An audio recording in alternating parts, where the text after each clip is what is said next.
Helle, I come from the Norwegian newspaper Dagsavisen. I am wondering, as we strengthen our partnership, why should we trust you? Can you promise that you will try to stop the human rights violations that goes on in your country? And also, will the Prime Minister start taking critical questions from the Indian press at some point in the future? And also, if possible, I would like you to answer straight away. Okay. Right now. Please, we have a question there. But I might also have follow-up questions, so it would be better if you answer right away and then I can follow up. I'm conducting the press conference. So please, do you have a question to us? Please go ahead. Yes. India is set to become the world's third largest economy within a few years. Could you introduce yourself? I'm Kenneth Solberg. I'm a journalist with Dagsavisen in Oslo. Yes. So India is set to become the world's third largest economy within a few years. And my question is, how do you plan to use the international power that usually comes with such economic strength in the coming years? And the second is, there hasn't been an Indian Prime Minister in Norway for 43 years. Why did Modi choose to come now? Mm-hmm. Yes.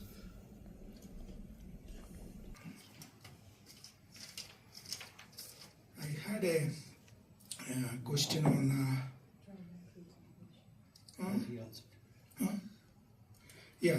that I answered. Strengthening partnership, why should we trust you? No, that's okay. And on the human rights situation. If you want more background, this is... You ask me question, let me answer it. Okay?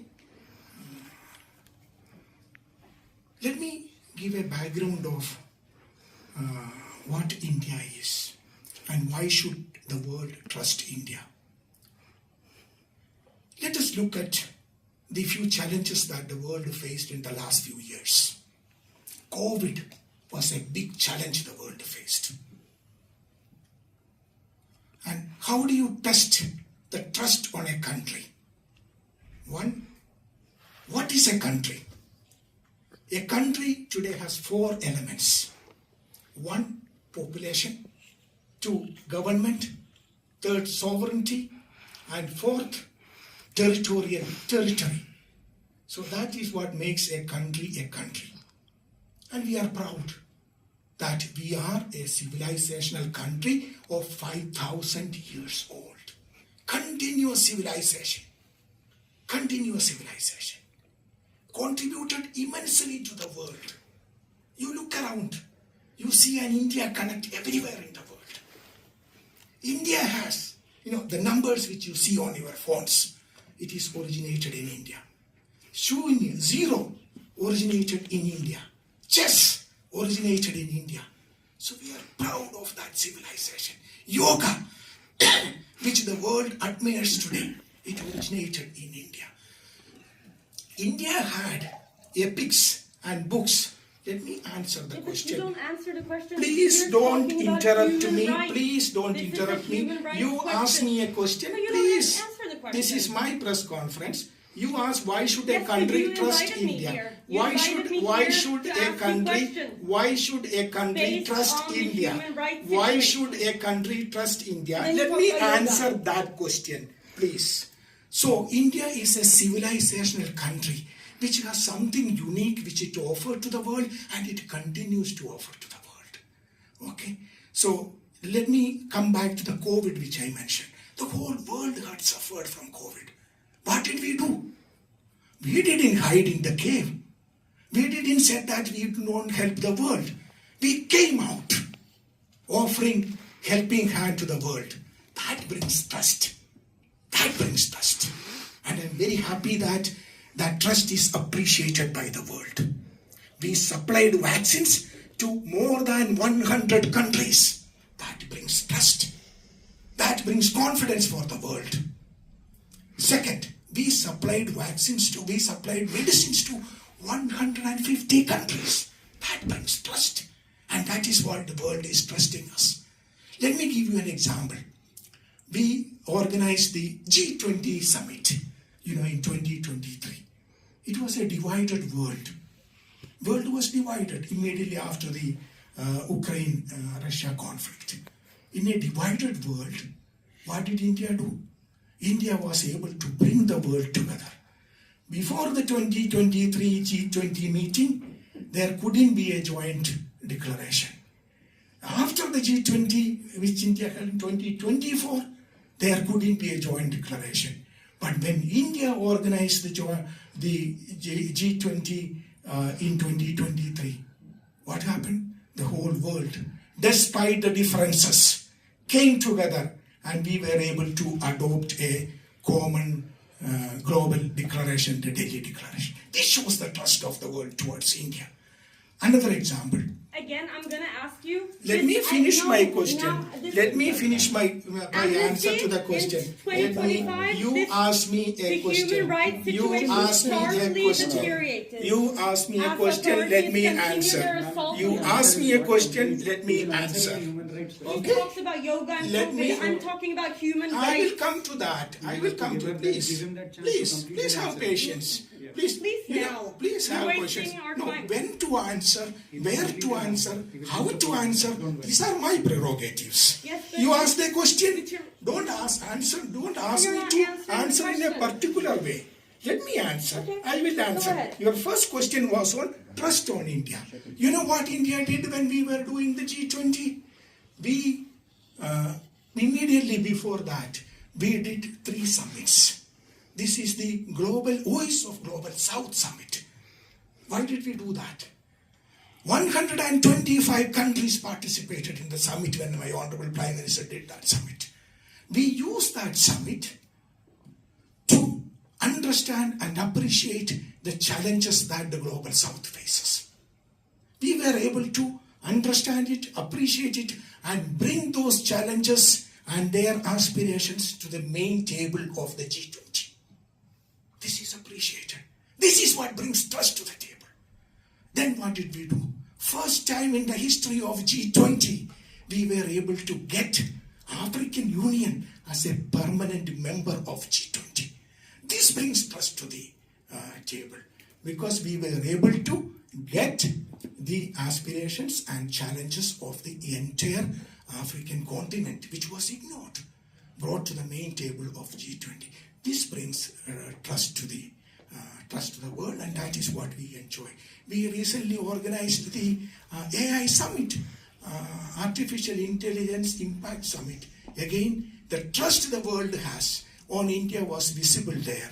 First time in the history of AI Summit, we had a summit where large number of 20 world leaders came and participated in it.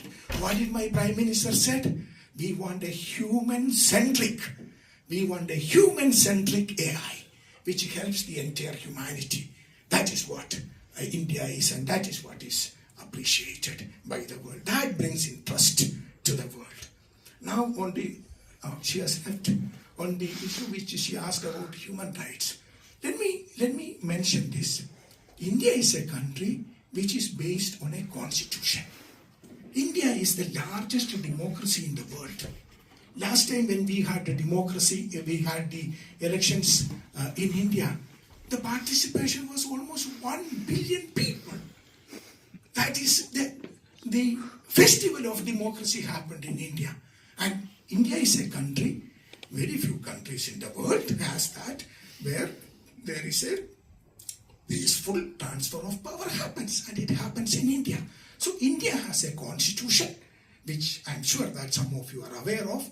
It was established immediately after our freedom struggle. Again, a freedom struggle led by Mahatma Gandhi. Peaceful way, peaceful, non-violent. That is why the United Nations celebrate his birthday, October 2nd, and International Non-Violence Day. So we have a constitution.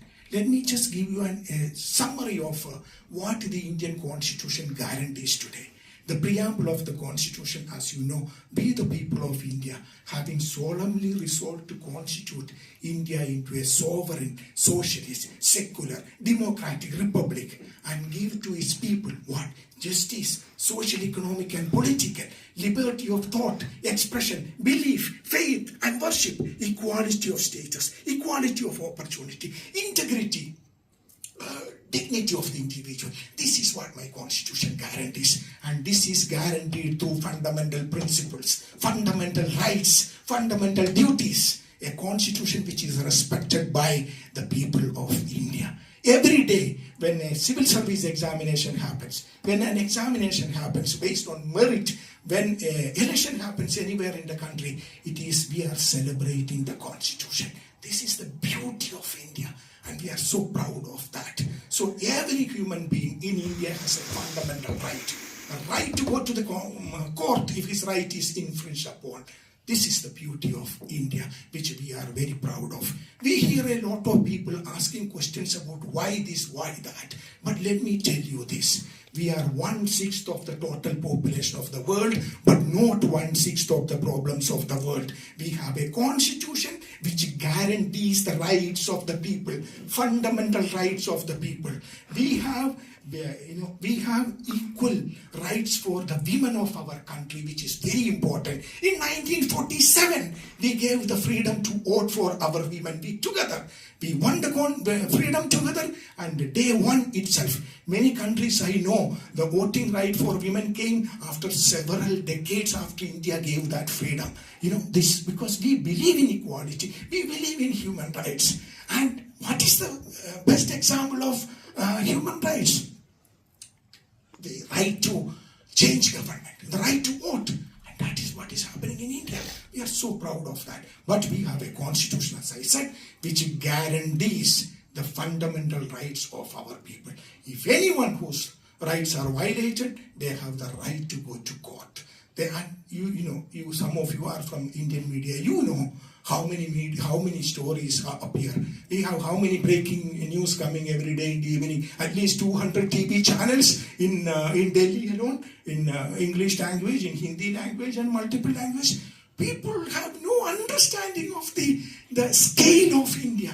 People have no understanding. They read, one or two news reports published by some godforsaken, ignorant NGOs, and then come and ask questions. Don't worry about it. We are proud to be a democracy. We are a democracy. Actually, if you look at it, let me share something very interesting. India is a democratic society. It is not in 1947 we became democracy. We were a democratic society for centuries, for millennia, and we are proud of that. If you look at it in the history of India, which continues even today, you will see that whenever there was persecution anywhere in the world, they came to India, and Indian society accepted everyone. That is why we have this diversity in India. We embrace the world. We did not eliminate. We did not go for ethnic cleansing, which many countries today have only one religion, today only have one ethnicity. Why?